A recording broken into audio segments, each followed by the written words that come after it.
Hello everyone, welcome to the channel social science with Dipankar. आज हम समझने जा रहे हैं जो फ्रेंच रिवॉल्यूशंस द्वारा जो कदम उठाए गए, जो भी मेजर्स उठाए गए और किस तरह से उन मेजर्स के जरिए एक sense of collective identity grow कैसे हुई, नेशनलिज्म की जो भावना वो कैसे ग्रो हुई, राइट। जो first clear expression of nationalism जो आया है वो clearly no doubt French revolution के जरिए आया। फ्रेंच रिवॉल्यूशन जो 1789 की अगर हम बात करें जो हुई थी, स्टार्ट हुई थी, सीरीज ऑफ ऐसे इवेंट्स हुए थे जिससे पूरे फ्रांस में एक कलेक्टिव आइडेंटिटी की जो सेंस है और नेशनलिज्म की जो भावना है वो फैली है। और पूरे फ्रेंच रिवॉल्यूशन के दौरान हम ये देखते हैं कि बहुत सारे ऐसे मेजर्स, बहुत सारे ऐसे प्रैक्टिसेस किए गए जिसके जरिए sense of collective identity I, nationalism की भावना बढ़ी है। तो आज इस वीडियो में हम यही चीज डिस्कस करने जा रहे हैं।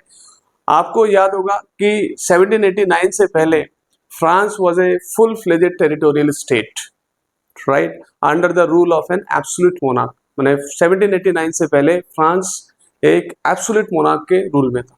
यानी कि एब्सोल्यूट मोनार्क का मतलब क्या होता है? जो एक तरह से अनकंट्रोल्ड पावर जिसके पास है, अनलिमिटेड पावर्स राजा के पास हुआ करता था और एक full fledged territorial state France हुआ करती थी। और 1789 के बाद जो फ्रेंच रिवॉल्यूशन हुआ और इस फ्रेंच रिवॉल्यूशन के दौरान जो भी कॉन्स्टिट्यूशनल और जो भी चेंजेस आए हैं, पॉलिटिकल चेंजेस, राइट, उसी का ही नतीजा हम देखते हैं कि किस तरह से ट्रांसफर ऑफ सॉवरेनिटी कैसे हुआ। ट्रांसफर ऑफ सॉवरेनिटी मोनार्की से एक बॉडी ऑफ कॉमन और बॉडी ऑफ फ्रेंच सिटीजन्स तक पहुंची। यानी कि जो सत्ता वो मोनार्की से निकलकर किनके हाथों पहुंची? आम लोगों के हाथों पहुंची, राइट। यानी कि a body of French citizens तक पहुंची। और जो मेजर्स पूरे फ्रेंच रिवॉल्यूशन के दौरान लिए गए, जो प्रैक्टिसेस किए गए, वो जैसे मैंने बताया कलेक्टिव आइडेंटिटी को जनरेट करती है, राइट, नेशनलिज्म की भावना को बढ़ाती है। तो वो कौन कौन से कदम है, वो कौन कौन से प्रैक्टिसेस हैं, आइए उसको समझने की कोशिश करते हैं।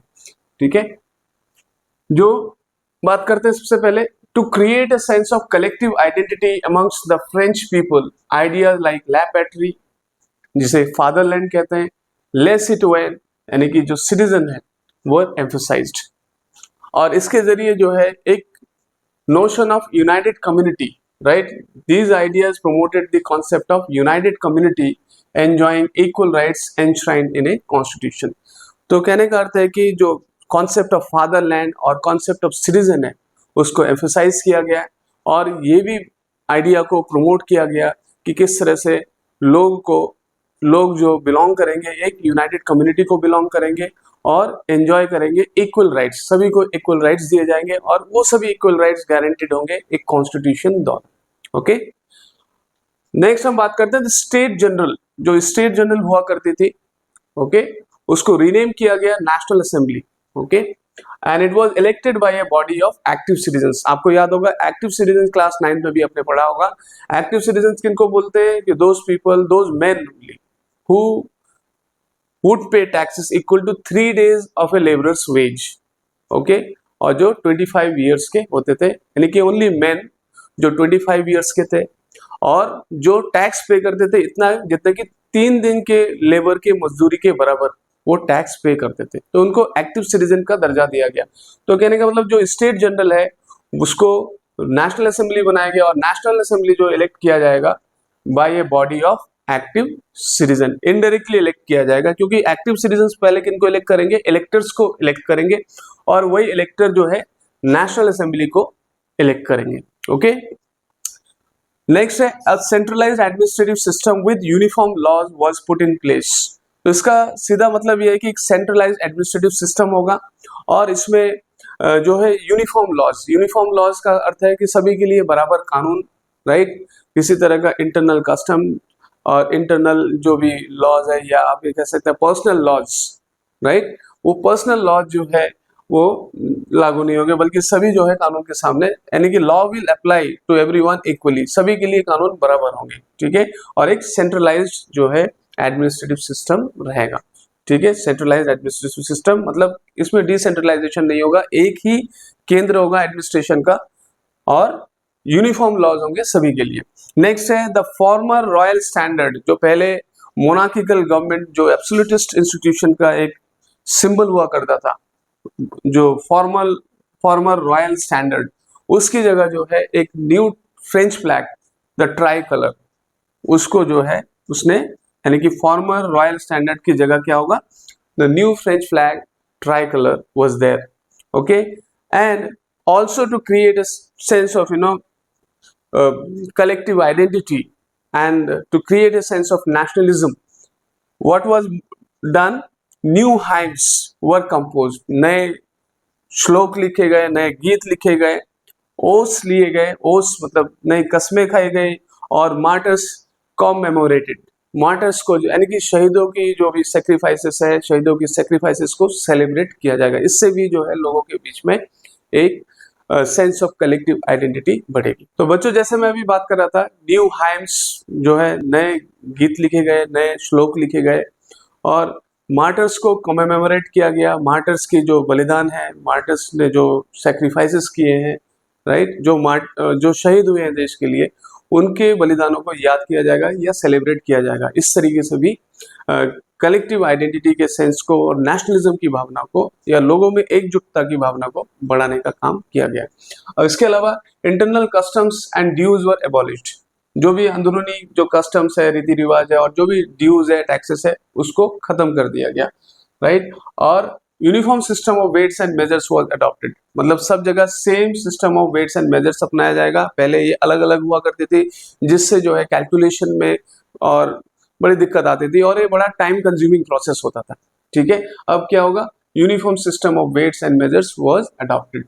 रीजनल डायलैक्ट्स वो डिस्करेज, जो लोकली जो बोले जाने वाली भाषा है, जो अभी एक डिस्टिंक्ट फॉर्म अटेंड नहीं कर पाई है, जो एक प्रॉपर लैंग्वेज के फॉर्म अटेंड नहीं कर पाई, ऐसे लोकल लैंग्वेजेस को बोलते हैं डायलैक्ट्स। तो डायलैक्ट्स को डिस्करेज किया गया, यानी कि डायलैक्ट्स बोली नहीं जाएगी।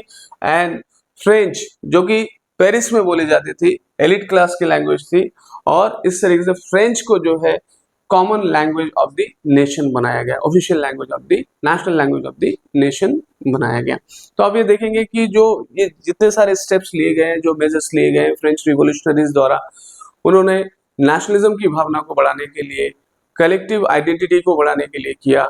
और जो फ्रेंच रिवॉल्यूशनरी ने यहाँ से उन्होंने ये दावा भी किया कि अब हम जो है यूरोप के बाकी देशों में भी जाएंगे, वहां पर जाकर लोगों को बताएंगे, लोगों को एनलाइटन करेंगे, और जो मोनार्किकल फॉर्म ऑफ गवर्नमेंट्स है उसकी जगह जो है आज हम ये तय करेंगे, जो common citizens of the country है वो देश का भाग्य, देश का किस्मत तय करेंगे, और वो लिखेंगे, यानी कि वो गवर्न करेंगे अपने देश को, बजाय एक जो है मोनार्किकल फॉर्म ऑफ गवर्नमेंट के। अगर मोनार्की होते भी हैं तो जैसे अगर हम लिबरल नेशनलिस्ट जो आइडियोलॉजी की बात करते हैं, तो कॉन्स्टिट्यूशनल मोनार्की जरूर हो सकता है, यानी कि मोनार्क्स के जो पावर्स होंगे वो एब्सोल्यूट नहीं होंगे, वो सब्जेक्ट टू पार्लियामेंट होंगे या सब्जेक्ट टू कॉन्स्टिट्यूशन होंगे, राइट। तो इस तरीके से जो है, यानी कि कहने का मतलब ये सारी लड़ाई जो थी वो डेस्पोटिज्म के खिलाफ थी। किसके खिलाफ थी? डेस्पोटिज्म, मतलब निरंकुश शासन के खिलाफ थी। जो निरंकुश शासन, जो राजा के पास अनलिमिटेड पावर, एब्सोल्यूट पावर हुआ करता था, उसके खिलाफ ये लड़ाई थी।